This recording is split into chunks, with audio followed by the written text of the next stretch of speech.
Скопје наше преубаво. Како дома нема друго место. Ико Бродаровски е мој гостин денеска. Кажав дека го обожавам Скопје, го обожавам градот, особено за викенд, кога во недела, поточе ќе кажам, сабота ни е раздвижено по пазари, се луѓето доста е раздвижено. Недела е денот кога може да се прошета по улиците и да биде празно, но за жал воведот во темата за која што ќе зборуваме некако од убаво идеме на неубава приказна, но за жал, погледнувајќи лево и десно, се преполни контейнери. И одговорот е викенд е, па нема доволно служби, а граѓаните мораат негде да го фрлаат, нели, сметот? Да. Па, вака Скопје навистина изгледа убаво од далеку, на слики кога гледате. Од птичја перспектива. Од птичја перспектива и особено треба да биде убаво за викенд, за оние кои што работат напорно преку неделата, да можат, ако не одат некаде на викенд, тие моменти да им бидат убави, пријатни во окружувањето нивно. Дали одат во парк, дали на водно, дали по скопските улици шетаат. Треба да има клупи нескршени, соодветно одржувани, треба да има контейнери празни. Зашто тоа не е така, треба да се запрашаме да видиме тие што го менаџираат тој процес, тој систем, какви проблеми имаат, дали знаат да ги решат тие проблеми, дали соодветни луѓе се ставени на соодветни места за решавање на тие проблеми и дали може да имаат кадри, ако немаат кадри, дали на време работеле да обезбедат кадри за таа работа. Така да контейнерите полни се и сите приметуваат, дури и кај нас. Особено на високите температури.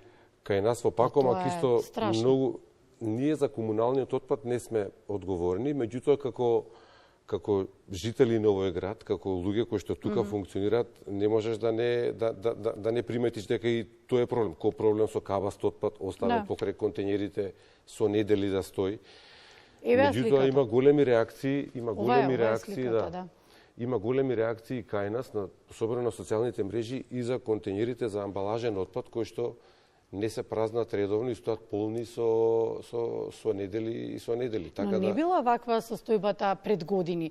Се наметнува прашањето особено на социјалните мрежи изминатиот период, дали Скопје е еколошки здрава, односно не, нели, средина за живот.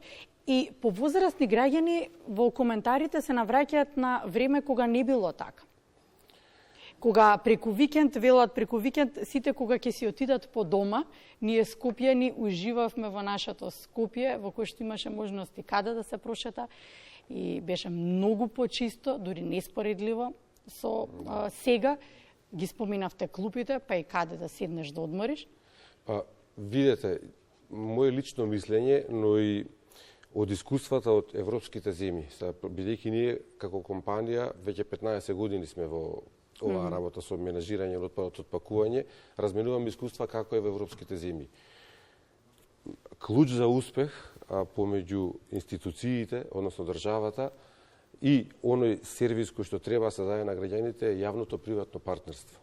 Затоа што државата и незините институции се тром механизам и многу споро реагираат.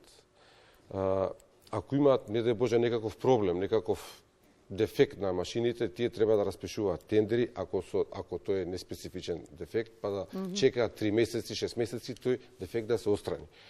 Јавното приватно партнерство, кога ингеренциите ќе ги дадете на приватна компанија која што сака тоа да го менаџира успешно и која ќе поднесува извештај за своето работење, тогаш наше мислење дека ќе функционира тој систем. Конкретно ние, например, имаме поставено 63 од ова што ние го работиме, вендинг машини по маркетиве. Ние, нашите екипи, значи во опис и попис на работно место име пред викенд, кога луѓето се слободни, кога ги полнат зачестено машините, ние гледаме дека тоа се случува, да бидат празни и не сме да се дозволи машина да не биде функционална. Значи, меѓутоа ние полесно можеме да ги изменаџираме тие процеси, бидејќи не сме јавна и трома институција, си имаме одбрано соодветни кадри. Како што... Не сме административно врзани и си имаме соодветни кадри, секој да се работи работата за која што си е стручен. Добро, веројатно соодветното менаџирање може би ќе биде еден клуч во успехот, но до тогаш како успеваат некои држави, некои земји да се сведат на нула отпад? На една еколошка средина, на едно место за живење кое што е погодно за сите. Значи, за такво нешто и такви искуства сме имале, конкретно со Италија, кој што тоа го направиле пред 40 години, како што го гледавме Скопје, така ни ги пуштаа главните градови, италијаните, нашите колеги, викаат, вака беше порано Италија. Значи, исто така, како Скопје сега што прети потоа. Потоа, вика, после 3-4 години, од кога реши државата дека ова треба да функционира, тоа што го зборевме сега, се склучи јавно-приватно партнерство со компаниите, увидоа кој најдобро може да го менаџира, да ги менаџира тие процеси и тие системи. Добро. Воведоа закони кои што кај нас веќе се во функција, меѓутоа не се почитуваат, не се применливи.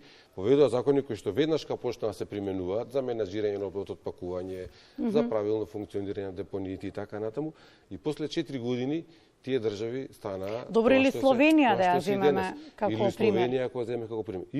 Најсовремената фабрика, чинам дека Словенија, така и тие планираат... Една од најсовремените фабрики, како што... И планираат таков тип на помали фабрики, така и во другите градови да изградат. Таа фабрика, таа наша Дрисла, да кажам, во Словенија се вика Арчеро, и тие имаат во близината на Љубљана, и таа има капацитет за 800.000 жители, значи покрај Љубљана и околните градови. Таа го прифаќа целиот отпад кој што се генерира кај тоа население. Но зашто е значајна? Затоа што го претвара потоа во ѓубриво. Затоа што има додатна вредност и го преработуваат отпад, произведуваат струја за нивните потреби и дополнително продаваат струја во целиот систем, се самоодржливи, но повторно тоа е со јавно-приватно партнерство, компаниите како Пакомак го организираат собирањето на отпадот од пакување од врата до врата, чинам така дека има системот. Кај што има куќи, кај што има згради од контейнери. Значи ние тоа сме го предложиле да одиме во посета на таа фабрика, веројатно може некој и во меѓувреме, тоа пред 8-9 години, не од вчера. Веројатно можеби некој бил од нашите институции, меѓутоа зошто да не направиме еден исчекор да почнеме да го планираме и да го имплементираме, ако не за една година, бар за 3-4 години. Сега има и европски фондови кои што сакаат да помагаат за такви инвестиции, меѓутоа треба да бидат сепак стабилен партнер. Она што ние го правиме конкретно со швајцарска амбасада, веќе 4 години, стабилен и фондовите да видат стабилен партнер во институциите, да знаат дека ако соработуваат со некој, дека тој тоа ќе го имплементира и покрај имплементацијата ќе продолжи да го одржува и да го функционира. Што е најважниот веројатно проблем, не само да се почне туку одржувањето, секогаш како тоа ќе да биде тоа после одржливо. Од друга страна, исто сега пред малку нели зборевме, ние како население треба да сме свесни дека многу малку плаќаме за комунали. Некои 300 денари плаќаме по на сметката за вода може сите да си видат колку е точно. Тие средства се 300 денари уназад не знам колку години наназад. Меѓутоа, тоа не е доволно за да може да се менаџира еден систем за отпад. Меѓутоа, пак тоа не е наша вина. Треба некој кој што го менаџира тој систем да каже ова не може да биде вака, полека ќе ги покачуваме тие цени, меѓутоа, кога ќе видат граѓаните, чисто Скопје, чиста околина, дека тоа правилно се менаџира, транспарентност, дека средствата правилно се употребуваат. Одат на вистинското место, намената е друга. Резултати од тие нивни месечни трошоци кои што ги имаат, кои што ги плаќаат, тогаш верувам дека никој нема да каже зошто ја плаќам 400 или 500 денари. Затоа што ако видите ви резултат, нема тука простор за... нема простор за дискусија. 2028 градот ќе ни биде град на културата и ова ли треба да биде сликата, еве додека зборуваме се инсертит, ова ли треба да биде сликата со која што ние ќе ги пречекаме сите луѓе кои што ќе дојдат, како што не доликува на една метропола. За град на културата веројатно треба да има и повеќе сали каде што ќе задржуваат и културни настани, така, ама тоа не се прави преку ноќ. 4 години одма ќе поминат. Така да тоа ние треба уште денеска да почнеме да размислуваме како град што ќе направиме, каква инфраструктура ќе обезбедиме за тие настани за градот да биде достоен град на културата. А она што сега го гледаме, пошто и пред малку зборевме да се навратам на темава за отпадов, она што најлесно и најбрзо можеме да го Што е најлесно? Да помогнеме, на пример ние согласно законот за проширена одговорност за производителот, ние по тој закон работиме. Добро. Секоја општина, вклучувајќи го и градот Скопје како град Скопје, има законска обврска да има договор со компанија како Пакомак во однос на управување со отпадот од пакување. Добро. Тоа значи дека Тоа е еден вид на јавно-приватно партнерство. Ако ние значи се обврземе кон градот со тој договор, ние веднаш ќе почнеме да го менажираме нашиот дел, отпадот од пакување. Барем контејнерите за собирање на амбалажен отпад, жолтите, зелените, сините контејнери, нема да бидат полни и ќе бидат редовно празнети, како што не е случај сега. А сакаме да бидеме една метропола, ако некаде е сосема нормално да се рециклира, кај нас веројатно се уште ќе треба да работиме на едукацијата. Во меѓувреме вие работите на едукацијата со најмладите. Колку можете во рамките на можностите? Да, ние постојано работиме во едукација со младите, меѓутоа начините и пристапите на едукација кон таа најмлада популација, како што се менуваат и нивните интереси, се менуваат. Порано ги едуциравме децата да носат шишиња на училиште, па ние дониравме на училиштата соодветни наставни материјали, топки, спортски реквизити, течен сапун и така натаму. Потоа ги едуциравме со еден мобилно кино со автобус во соработка со ЈСП и баш сега пред некој ден ме праша каде е тој автобус, пак да го активираме. Викам, тоа беше пред 8 години. Сега не знам каде е. Ако прашаме во ЈСП, ќе не гледат веројатно зачудено, не знам. Меѓутоа, тоа беше еден добар проект кој што траеше цела година. Сега најново е што од септември ќе почнеме во соработка со поддршка со исто ќе кажам со швајцарската амбасада и со некои други партнери кои што не поддржуваат во тоа, компании големи, едукација на децата за да почнат да ги користат овие машиниви кои што ги ставаме во маркетите за собирање на пластични шишиња или да, ти се за шишињата. Меѓутоа не само како деца индивиди, него фамилиарно тоа да да им стане една навика, еден тренд за да на тој начин и таму да го одложат тој отпакување, па потоа со таа нивна активност се соберат поени па да се ги искористат за соодветни бенефити, дали ќе седнат во ресторан, дали ќе јадат сладолед, дали ќе си купат нешто од маркетинг. Не важно туку да имаат награда за активноста која што ја направи. Да бидат стимулирани и на крај на месецот ќе можеме да кажеме, и тоа ќе го правиме во соработка со општините, кое дете било најголемиот екологист, кое оделение, ако собираат поени на оделение, најеколошко оделение, согласно резултатите кои што ги постигнале во изминатиот период. Така да, тоа е еден модерен начин, да кажеме, бидејќи сите сега со мобилниве телефони, ние па ќе ги натераме да ги користат телефоните, ама и да прошетаат до машините, до контејнерите, за да направат една добра работа за нашава околина.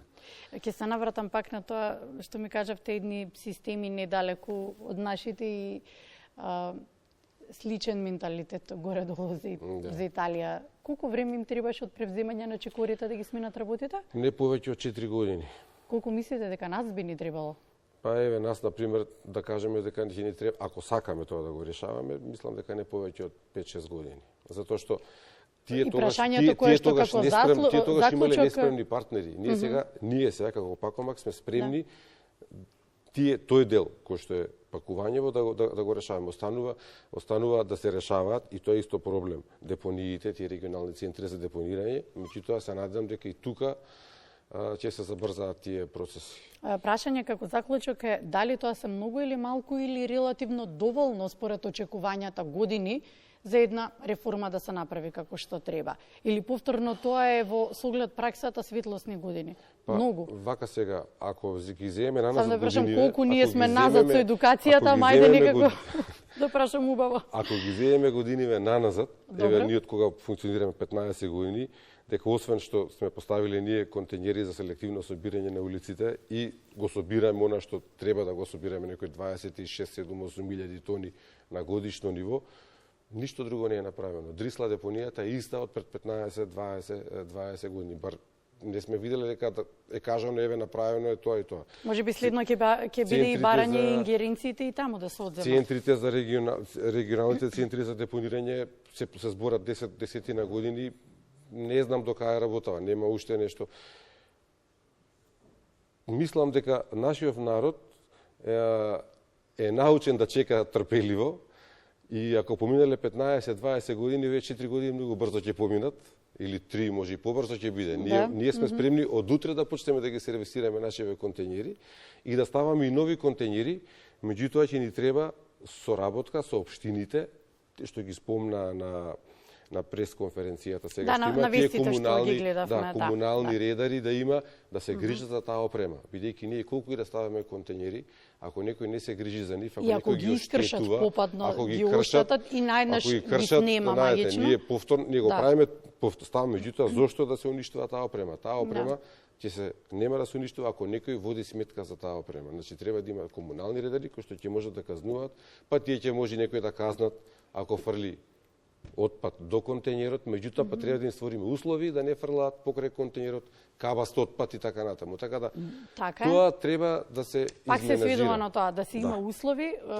Јас пак кажувам дека ние сме одговорни како народ, но ни требаат услови, се разбира. Ако се сака, се може. Ја мислам дека со правилни потези, чекори и планирање може да имаме почисто Скопје, а ние сме тука да помогнеме и да соработуваме со секој градоначалник, со секоја општина и партнерски заедно да работиме за градоначалниците и населението да имаат резултати градоначалниците, а населението да имаат чиста животна средина и да уживаат за викенд и во работни денови и да кога шетаат од децата да не гледаат ѓубришта на сите страни. Благодарам, Мико. Благодарам за разговорот.